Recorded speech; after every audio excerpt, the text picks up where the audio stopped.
H.P. Lovecraft, a name synonymous with horror, he was a weaver of cosmic dread, a painter of nightmares. His stories, steeped in shadows and whispers, continue to haunt us. They remind us of the vast, unknowable universe. They whisper of ancient beings and unimaginable terrors.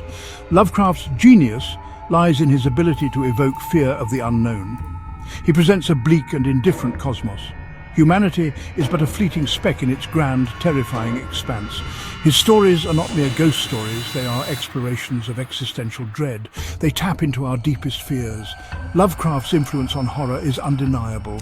He gave us a new breed of monster, not simply grotesque creatures, but beings of immense power, ancient entities with motivations beyond human comprehension. He left an indelible mark on literature and film. His influence can be seen in the works of many artists who followed. In the Dunwich Horror, Lovecraft weaves a tale of rural terror. He plunges us into the heart of an isolated New England town. Here, amidst the whispering hills and shadowed valleys, an ancient evil stirs. Dunwich, a name that sends shivers down the spine, a desolate, forgotten place. It sits nestled among the hills of Massachusetts. Its inhabitants are a strange and reclusive lot. They carry the weight of generations past. Secrets linger in the air, heavy and oppressive. The town itself seems to be decaying. Crumbling houses lean precariously. Twisted trees claw at the sky. The very air is thick with an unspoken dread. Something is amiss in Dunwich. An unsettling feeling pervades the town. Legends abound in the whispers of the townsfolk. Tales of strange rituals and forgotten gods. Stories passed down through generations. They speak of a darkness that clings to the land, a stain that cannot be erased. The hills surrounding Dunwich hold their own secrets. Ancient burial grounds and forgotten ruins dot the landscape, places where the veil between worlds wears thin, places where the unwary might stumble into oblivion.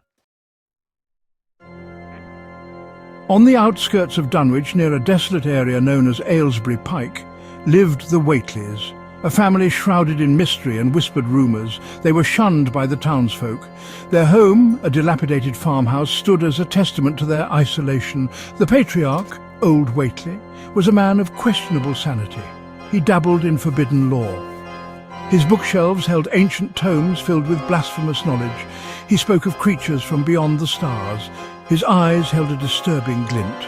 Then there was Lavinia, his daughter, a woman of unsettling appearance and demeanour. Her eyes held a strange, vacant look. She was often seen wandering the hills, muttering to herself. Some whispered that she was touched by an otherworldly madness. But it was Wilbur, the son, who truly unsettled the townsfolk. Born under a darkened sky, he grew at an unnatural pace. His features were unsettling, almost inhuman. Wilbur possessed an unnerving intellect. He sought knowledge from his grandfather's forbidden books. The Whateleys were a family living on the edge of humanity.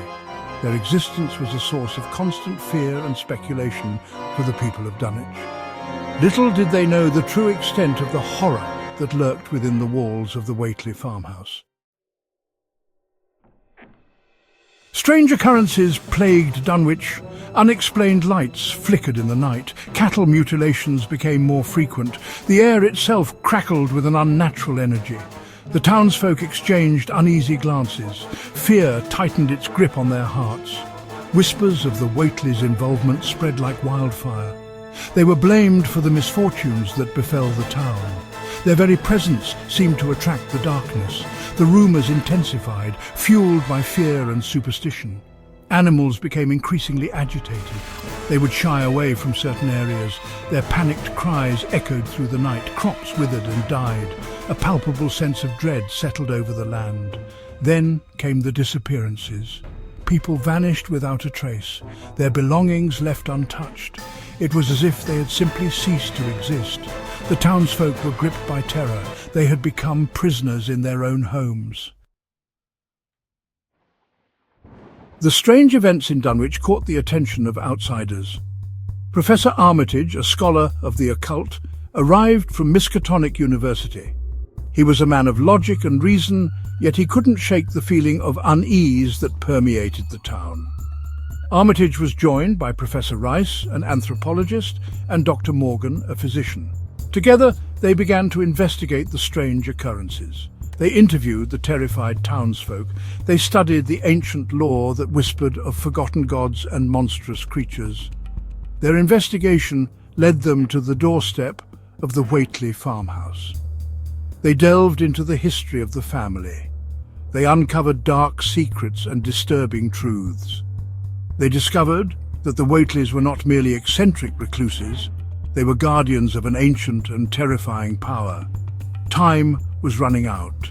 The barrier between worlds was weakening. The whispers in the dark grew louder. They hinted at a coming horror. The academics found themselves in a race against time. They had to unravel the mystery of the Dunwich Horror before it was too late. Their search for answers led them to the Whateley farmhouse. A sense of dread washed over them as they crossed the threshold. The air inside was thick with the stench of decay and something ancient and unholy. Old Whateley was dead, his body found sprawled amidst his forbidden books. Lavinia, her eyes wide with terror, could offer no explanation. She spoke of a creature, her brother's twin, hidden within the farmhouse. They found it in the attic, a monstrous entity hidden from view. It was a grotesque parody of life. Its limbs were too long, its flesh covered in a sickly slime. The creature thrashed against its restraints, its roars shaking the very foundation of the house. This was the source of the terror that gripped Dunwich, a being of unimaginable power, brought forth from the depths of cosmic horror. The creature, born of forbidden rituals and ancient pacts, was on the verge of breaking free. The sight of the creature sent chills down their spines. It was a grotesque amalgamation of flesh and nightmare. Tentacles writhed, dripping with an unknown ichor. Its eyes, cold and malevolent, seemed to pierce their very souls. The creature, weakened but growing in power, thrashed against its bonds. Its inhuman voice echoed through the attic, a chorus of ancient, forgotten languages. It spoke of stars and voids, of realms beyond human comprehension. Armitage, his voice trembling, read passages from his forbidden books, ancient incantations designed to banish the creature back to the abyss from which it came. The air crackled with energy. The very walls of the farmhouse seemed to groan in protest. The creature roared in defiance, its tentacles lashing out with terrifying speed. It yearned for freedom, to unleash its full power upon an unsuspecting world. The fate of Dunwich, perhaps the world, hung in the balance. The creature fought back against the incantations. The air crackled and popped with otherworldly energy. The floorboards of the attic groaned under the weight of its fury. The very structure of the farmhouse seemed ready to buckle. With a blinding flash of light and a deafening roar, the creature partially broke free. It towered over them, a monstrous silhouette against the flickering light coming from the storm outside. Its form flickered, shifting between a grotesque parody of humanity and something far more monstrous. For a terrifying moment, they glimpsed its true form. A being of immense size, its tentacles reaching towards the heavens. Its body, a mass of writhing appendages and glowing eyes, defied description. It was a vision straight out of Lovecraft's darkest nightmares. Armitage pressed on, his voice hoarse but filled with determination. He continued to chant, fueled by a desperate hope that their efforts would be enough. The fate of Dunwich, perhaps even the world, hung precariously in the balance. The creature, weakened by the incantations, let out an ear-splitting shriek. It was a sound that seemed to claw at the edges of sanity. Its form flickered, its grip on reality weakening. The air grew cold, as if the creature's presence had chilled the air itself. The attic was filled with a blinding light. When it subsided, the creature was gone. Only a lingering stench and a sense of profound wrongness remained.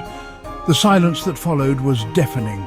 The horror of that night would forever be etched into the memories of those who witnessed it. The creature, though banished, served as a chilling reminder of the fragility of our reality. The experience left them shaken, their understanding of the world irrevocably altered. Lovecraft's The Dunwich Horror is a chilling tale that lingers long after the final page is turned.